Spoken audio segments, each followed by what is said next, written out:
Demo terjadi di mana-mana, dan anehnya waktunya begitu berdekatan. Sri Lanka, Bangladesh, Indonesia, Nepal, Filipina, bahkan sampai ke Prancis. Polanya hampir sama. Parlemen atau elit politik yang hidup berfoya-foya, sementara rakyat menjerit dalam kesusahan. Pertanyaannya, bagaimana mungkin fenomena semacam ini bisa serentak muncul di berbagai belahan dunia? Kebetulan semata, atau ada sesuatu yang lebih besar di balik layar?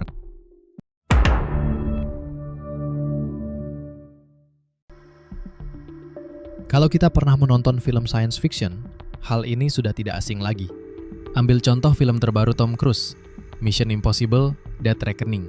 Film itu menyinggung isu yang sangat relevan, sebuah sistem kecerdasan buatan yang begitu ditakuti dunia.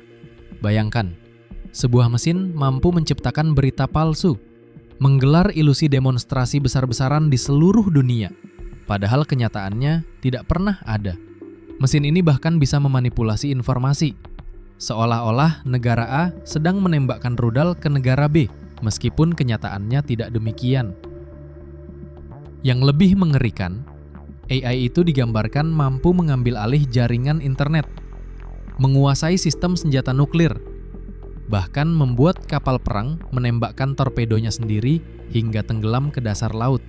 Sebuah entitas digital tak kasat mata, tapi kekuatannya melampaui imajinasi manusia. Bagi sebagian orang, kisah semacam ini terdengar seperti sekedar fiksi. Namun bagi sebagian lainnya, terutama umat Muslim, gambaran itu mengingatkan pada fitnah Dajjal, sosok bermata satu yang mampu menipu dunia dengan ilusi-ilusinya. Tapi sekarang mari kita turunkan pandangan kita dari layar bioskop ke dunia nyata. Kita tidak sedang membahas film atau mitos. Kita sedang berbicara tentang realitas. Sebuah kenyataan bahwa kecerdasan buatan dan media sosial, meskipun belum semenakutkan versi Hollywood, sudah memiliki kekuatan untuk mengguncang opini publik, mempermainkan emosi massa, bahkan memengaruhi arah kebijakan negara. Pertanyaannya adalah, sejauh mana kita benar-benar sadar bahwa permainan ini sebenarnya sedang berlangsung, tepat di depan mata kita? Setiap kali kamu membuka media sosial, ada sesuatu yang tidak kamu sadari sedang bekerja diam-diam. Konten yang muncul di layar ponselmu, berita yang kamu baca, bahkan iklan yang terus menghantui setiap klikmu, semuanya bukan kebetulan. Ada kekuatan algoritma dan kecerdasan buatan yang mengatur, memilah, dan menargetkan setiap informasi sesuai dengan siapa dirimu. Banyak orang mengira bahwa media sosial hanyalah tempat berbagi foto, tawa, dan cerita sehari-hari. Namun di balik layar, platform ini ibarat laboratorium raksasa yang mempelajari kita semua. Bagaimana kita berpikir, apa yang membuat kita marah, apa yang membuat kita bahagia, hingga apa yang membuat kita takut. Semuanya kini bisa dipetakan dan dipelajari. Dan bila emosi manusia bisa dikendalikan, maka arah sebuah bangsa pun dapat diguncang. AI-nya tadi itu sekarang menjadi bagian dari beberapa, Amerika punya AI, dan itu menjadi tool. Jadi kita nggak heran waktu Nepal, waktu Perancis yang terakhir, terus Inggris yang terakhir, dan Indonesia pakai AI. Jadi kita gini aja semua di ini. Memang itulah kita bilang bahwa hati-hati dengan berita apapun. Jangan-jangan waktu kita reshare atau kita komen, itu bagian yang didesain oleh mereka. Ini kasihan masyarakat dengan IQ 78, emak-emak yang sen kiri belok kanan, itu korban udah pasti. Nah itu Bang, itu yang saya takutkan Bang. Di era digital seperti sekarang, pengendalian dunia tidak lagi identik dengan pasukan bersenjata, kudeta militer, atau invasi fisik. Cara lama itu memang masih ada, tetapi jauh lebih mahal, berisiko, dan sulit diterima oleh masyarakat global. Kini, pengendalian bisa dilakukan dengan cara yang lebih halus, namun jauh lebih berbahaya, melalui informasi, algoritma, dan permainan psikologis. Bayangkan, tanpa perlu menembakkan satu peluru pun, opini publik bisa diarahkan. Tanpa perlu menggerakkan satu tank pun, sebuah pemerintahan bisa dilemahkan. Caranya, dengan mengendalikan aliran informasi yang masuk ke layar ponsel kita. Saat itu terjadi, Manusia tidak sadar bahwa pola pikir dan emosinya perlahan sedang digiring ke arah tertentu, hingga akhirnya massa bisa bergerak dengan sendirinya, seolah atas kehendak pribadi, padahal sebenarnya atas dorongan sistem yang tak terlihat. Pernah kamu mendengar pepatah, kebohongan yang diulang-ulang akan dianggap sebagai kebenaran? Itu bukan sekedar mitos. Dunia psikologi menyebutnya dengan istilah illusory truth effect. Teori ini pertama kali diperkenalkan pada tahun 1977 oleh Lynn Hasher, David Goldstein, dan Thomas Topino. Mereka menemukan bahwa manusia cenderung percaya pada sebuah informasi yang diulang berkali-kali, meskipun informasi itu salah. Semakin sering telinga dan mata kita terpapar pada sebuah klaim, otak kita semakin malas memverifikasi kebenarannya. Di media sosial, fenomena ini sangat nyata.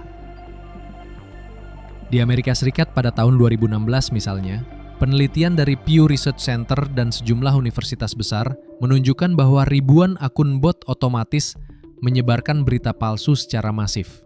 Informasi yang salah itu diulang berkali-kali, muncul di beranda Facebook, trending di Twitter, hingga akhirnya dipercaya sebagian pemilih tanpa mereka sadari. Kasus ini membuka mata dunia. Sebuah pemilu negara adidaya pun bisa diguncang hanya dengan serangan informasi palsu di media sosial. Jika kamu tidak membayar produknya, maka kamulah produknya. Ungkapan ini sangat pas menggambarkan aplikasi yang terpasang di smartphone-mu.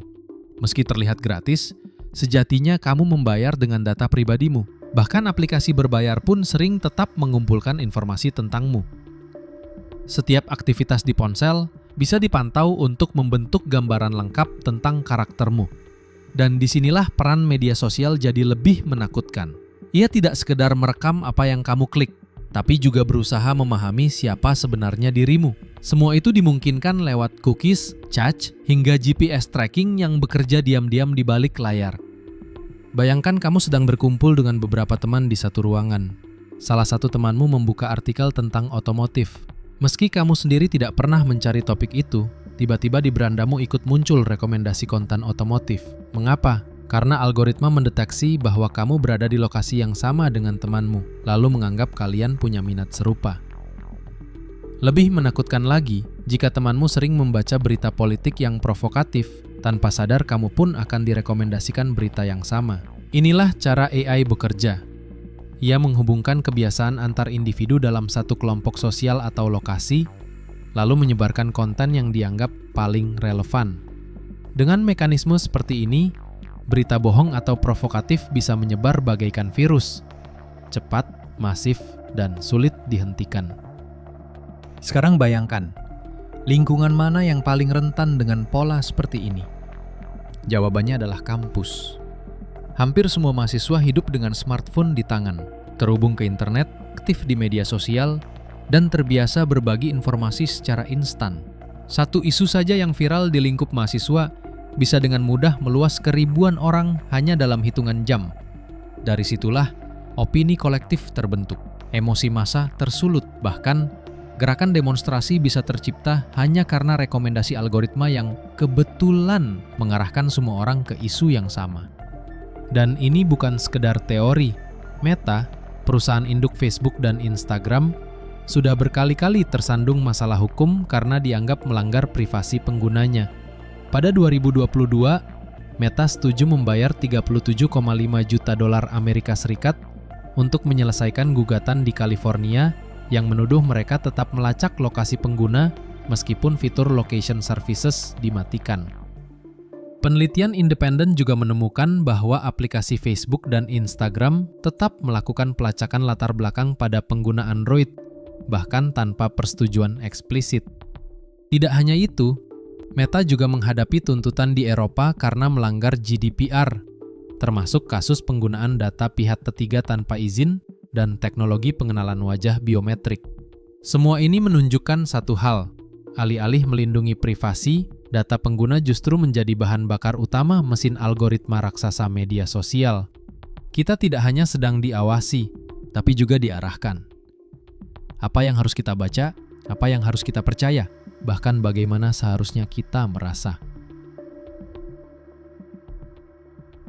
AI dan media sosial mungkin tidak bisa langsung mengendalikan sebuah negara secara fisik. Namun lewat persepsi, mereka bisa memengaruhi keputusan ekonomi. Misalnya, jika media sosial penuh dengan berita tentang resesi ekonomi, penurunan penjualan, atau PHK massal, banyak pengusaha akan menahan ekspansi bisnisnya. Mereka takut rugi, anggaran belanja dipotong, proyek baru ditunda, bahkan kontrak pekerja dihentikan sementara. Dampaknya, konsumen pun ikut menahan diri untuk belanja. Perputaran uang di masyarakat melambat. Padahal, sebagian dari berita itu bisa saja dilebih-lebihkan, atau bahkan sengaja disebarkan untuk menciptakan kepanikan. Studi di Inggris tahun 2025 menunjukkan bahwa AI-generated disinformation bisa meningkatkan risiko bank runs, yakni kepanikan massal saat nasabah berbondong-bondong menarik uang dari bank meski kondisi bank sebenarnya stabil, hanya karena berita palsu yang disebarkan dengan algoritma. Media sosial punya sifat yang disebut filter bubble dan echo chamber. Artinya, kamu hanya akan melihat konten yang sejalan dengan pendapatmu. Jika kamu anti pemerintah, maka feedmu akan dipenuhi postingan yang anti pemerintah. Jika kamu pro pemerintah, yang muncul hanyalah pembenaran terhadap kebijakan. Inilah yang membuat polarisasi semakin tajam. Orang tidak lagi bertemu di tengah, melainkan semakin jauh ke kiri atau ke kanan. AI memperparahnya karena algoritma lebih suka menampilkan konten yang memicu emosi, marah, takut, benci, karena konten semacam itu menghasilkan lebih banyak interaksi. AI membuatnya lebih efektif, karena konten itu bisa dihasilkan dalam jumlah ribuan hanya dalam hitungan detik. Artikel yang judulnya dipelintir, gambar yang keluar dari konteks, hingga video yang dipotong-potong hingga pesannya berubah total. Dengan kekuatan sebesar ini, AI dan media sosial jelas bukan sekedar hiburan. Mereka bisa menjadi alat yang mengendalikan arah dunia. Ekonomi bisa lumpuh hanya dengan rumor. Pemerintah bisa kehilangan legitimasi hanya dengan isu korupsi yang diperkuat algoritma. Masyarakat bisa terpecah belah hanya dengan perang opini di media sosial. Pemilu bisa terguncang hanya dengan bot dan propaganda. Sejarah mencatat bahwa revolusi selalu dimulai dari ketidakpuasan rakyat. Kini, ketidakpuasan itu bisa dipercepat, diperbesar, bahkan diciptakan oleh algoritma. Apa tujuannya? Mengapa mereka ingin menggoyang kestabilan sebuah negara? Semuanya bermuara pada satu hal, mencari keuntungan sebesar-besarnya. Para elit global yang mengendalikan pasar mencari keuntungan dari ketidakstabilan ekonomi global. Pasar modal, cryptocurrency, emas, minyak bumi, mata uang, dan berbagai komoditas lainnya harganya sangat dipengaruhi oleh fluktuasi ekonomi dunia. Mereka tidak menginginkan dunia yang damai dan stabil, sebab dunia yang damai menciptakan kestabilan ekonomi. Dan kestabilan itu berarti peluang keuntungan semakin sempit. Grafik harga tidak naik turun drastis, tidak ada momen untuk memainkan harga. Maka dari itu, mereka berusaha menciptakan ketidakstabilan. Ketika harga jatuh, mereka memborong komoditas tertentu. Ketika harga melonjak, mereka menjualnya untuk meraup keuntungan maksimal. Dengan kata lain, krisis dan gejolak ekonomi justru menjadi ladang keuntungan bagi mereka. Kita hidup di era di mana perang informasi bisa jauh lebih berbahaya daripada perang senjata. AI dan media sosial memang membuka peluang luar biasa bagi kemajuan teknologi, komunikasi, dan ekonomi. Namun di sisi lain, mereka juga bisa menjadi alat manipulasi yang cukup kuat untuk menggoyang opini publik, memengaruhi kebijakan negara, bahkan dalam skala besar mengendalikan arah dunia. Kuncinya tetap ada di tangan kita. Literasi digital, kesadaran, dan kewaspadaan. Algoritma hanya menampilkan apa yang sering kita klik, apa yang kita sukai, dan apa yang kita bagikan. Jika kita lengah, suatu hari nanti, dunia yang kita anggap bebas bisa saja sudah lama dikendalikan oleh mesin yang bekerja diam-diam di balik layar, menentukan apa yang kita lihat, apa yang kita percaya, bahkan bagaimana kita berpikir.